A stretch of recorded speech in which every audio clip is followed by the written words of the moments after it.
Hello guys, in this video I'm going to show you how to use size calculator on the YarnPal application. But first of all, I just want to mention, please don't forget to subscribe to our channel, because at 100,000 subscribers we are going to show you our YouTube revenue statistics and growth strategy, how to make money online. So let's jump into it. First of all, open the application on your device.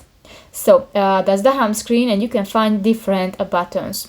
New, if you want to use the size calculator, go to the lower bar and click to the second icon, the tools.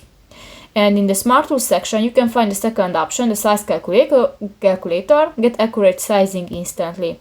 Click that. Here you can chat with a robot, and you can take different questions, and